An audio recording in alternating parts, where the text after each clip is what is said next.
원래 가고 싶었던 학과가 있잖아요. 그래서 그거에 맞춰서 열심히 준비해놨던 것이 있었어요. 근데 과가 바뀌면 내가 준비해놨던 서류, 전공 적합성 맞겠습니까? 안녕하세요. 아토즈 아카데미 신윤진 강사입니다. 중간고사 끝난 지 얼마 안 됐죠? 하지만 안타깝게도 쉬어갈 수는 없겠네요. 여러분들 지금 당장 서류 꾸미기, 그리고 그 중에서도 특히나 전공 적합성을 어떻게 맞춰나갈지에 대한 고민들이 워낙 클 것이기 때문이죠. 따라서 이 지점을 어떻게 할지, 그리고 어떤 프로젝트들, 어떤 수행평가 주제들을 가져갈지에 대한 고민들이 상당히 많은데요. 오늘은 이에 대한 답을 하나 주도록 할게요. 어떻게 보면 경고일 수도 있겠네요. 왜냐고요? 전공 적합성 함부로 준비하면 망하기 때문이죠. 왜 그런지 한번 알아봅시다. 전공 적합성을 준비한다고 해서 모두가 다 망하는 것은 아니에요. 전공 적합성을 준비해도 되는 학생도 분명히 있습니다. 누구냐? 내신 진짜 좋은 학생들요. 전교 1등 따놓은 당상이다. 그리고 기말고사까지 큰 변화가 없을 것 같다라고 하면은 자기가 가고 싶은 전공 마음대로 준비해도 돼요. 그리고 또 나는 이 전공 아니면 죽음을 달라 하는 학생들 있죠? 그런 학생들도 전공 그냥 준비해도 됩니다. 그런데 그 외의 학생들 같은 경우에서는요, 전공 함부로 덤벼들었다가 여름방학 때 가서 아주 후회하게 될 가능성 농후해요. 왜 그러냐고요? 기말고사 남았죠. 그래서 내신이 어떻게 변화할지 몰라요. 일반고 학생들, 특히나 문과 계열 학생들 같은 경우에서는 이과 계열 학생들한테 약간 내신이 무너지는 경우가 많이 생겨나요. 그러면 원래 지금 가려고 했던 학과를 못 가게 되는 경우가 생길 수가 있죠. 자, 그리고 특목고 학생들, 분명히 지금까지는 내 위에서 다른 더 높은 석차 학생이 내 전공을 준비했던 학생이 없는 것 같았어요. 그런데 갑자기 기말고사가 끝나고 여름방학이 되니까 다른 학생들이 막 들어와요. 그러면 어떻게 돼요? 아, 큰일 났다. 이런 생각들 들 수밖에 없는 거죠. 따라서 원래 준비한 전공을 쓰기 어려워지는 케이스가 많이 생겨난다는 거죠. 그래서 여름방학 때 많은 학생들이 어떻게 하겠습니까? 자기의 내신에 맞춰가지고 과를 변경시켜요. 그런데 내가 원래 가고 싶었던 학과가 있잖아요. 그래서 그거에 맞춰서 열심히 준비해놨던 것이 있었어요. 근데 과가 바뀌면 내가 준비해놨던 서류, 전공 적합성 맞겠습니까? 맞는 경우가 있기는 하겠죠. 연결될 수 있는 경우도 있으니까. 하지만 완전히 다른 선택지를 가져갈 수 있는 경우들도 생기죠. 거기에다가 가장 최악은 뭐냐면요. 서울대와 연대, 고대, 지원, 학과들 다 다르게 써야 되는 케이스가 생길 수가 있는 거죠. 이런 경우에서 좋은 결과들을 가져오는 경우 흔치 않을 수 있어요. 처음에 준비가 되지 않으면요. 그래서 이런 상황에 빠지면 결과적으로 내가 가지고 있는 내신과 서류의 부조화가 일어나죠. 그러면 이 중에서 뭘 고를까에 대한 고민들로 여름방학 때 아주 머리가 터져버립니다.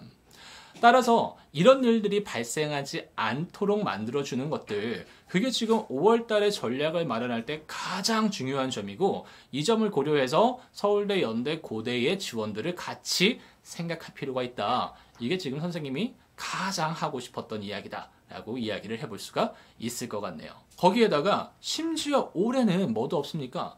자소서도 없죠. 학과가 바뀌면은 그 학과가 바뀐 것을 소명할 수 있는 기회가 사라졌다는 거예요. 그러니까 더더욱이 여러분의 서류는 더욱더 중요할 수밖에 없겠다. 이렇게 생각을 해볼 수가 있고, 이를 위한 전략을 5월 달부터 잘 짜야 한다라고 얘기를 해볼 수가 있겠습니다. 그런데 이런 얘기를 하면은 여러분들 굉장히 혼란스러워요. 왜냐하면 지금 선생님이 말한 전략을 세우려면은 결국엔 내신이 다 나오고 난 다음 해야 되는 거 아니에요?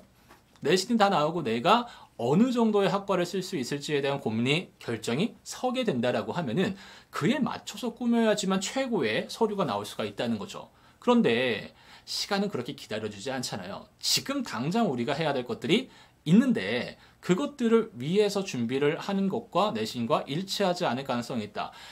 이러니까 참 입시가 어려우시는 거죠. 하지만 이런 어려움만 주려고 했다면 선생님이 이 영상 찍겠어요? 아니겠죠. 이에 대한 일종의 하나의 대안을 제시할게요. 바로 그게 뭐냐? 카테고리화라고 하는 이야기를 해볼 수가 있을 것 같습니다. 여러분들이 생각을 할 때 전공이라고 하는 부분들은 사실 하나의 전공으로 딱 고정되어 있는 것처럼 생각을 할 거예요. 하지만 실제로 대학 가서 공부를 해보면 전혀 그렇지 않습니다. 선생님이 개인적으로 전공이 정외과입니다.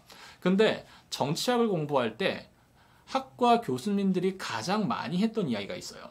정치학을 하려고 하면 두 가지의 베이스가 있다. 하나는 수학이고 하나는 역사다.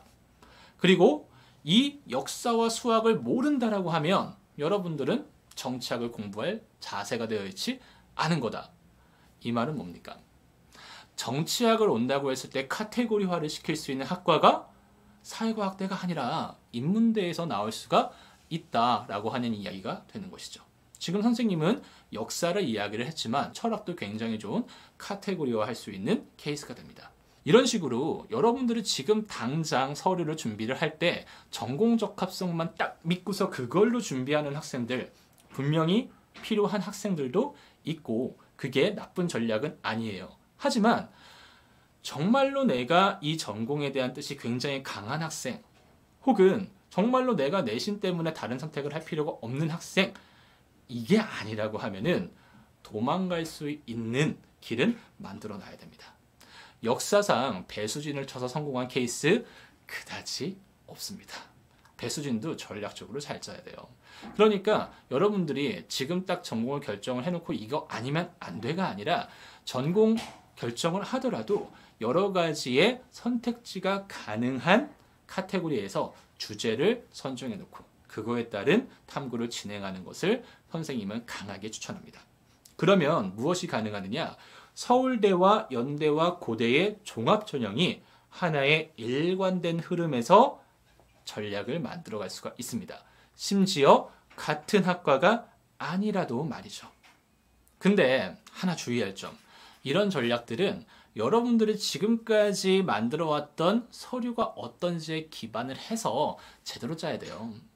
자기의 흐름과 상관이 없이 갑자기 이상한 전략을 짜버리잖아요. 그러면 오히려 더 마이너스가 될 수가 있는 거죠. 그러니까 지금 2학년 때까지 본인의 서류가 어떻게 기록이 되었는지 하나하나 차근차근히 정확하게 이해를 하고 그거에 따라서 나의 전략을 세우길 바랍니다.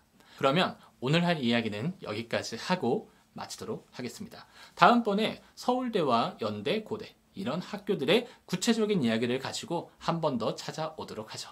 그러면 오늘은 여기까지 하겠습니다. 안녕.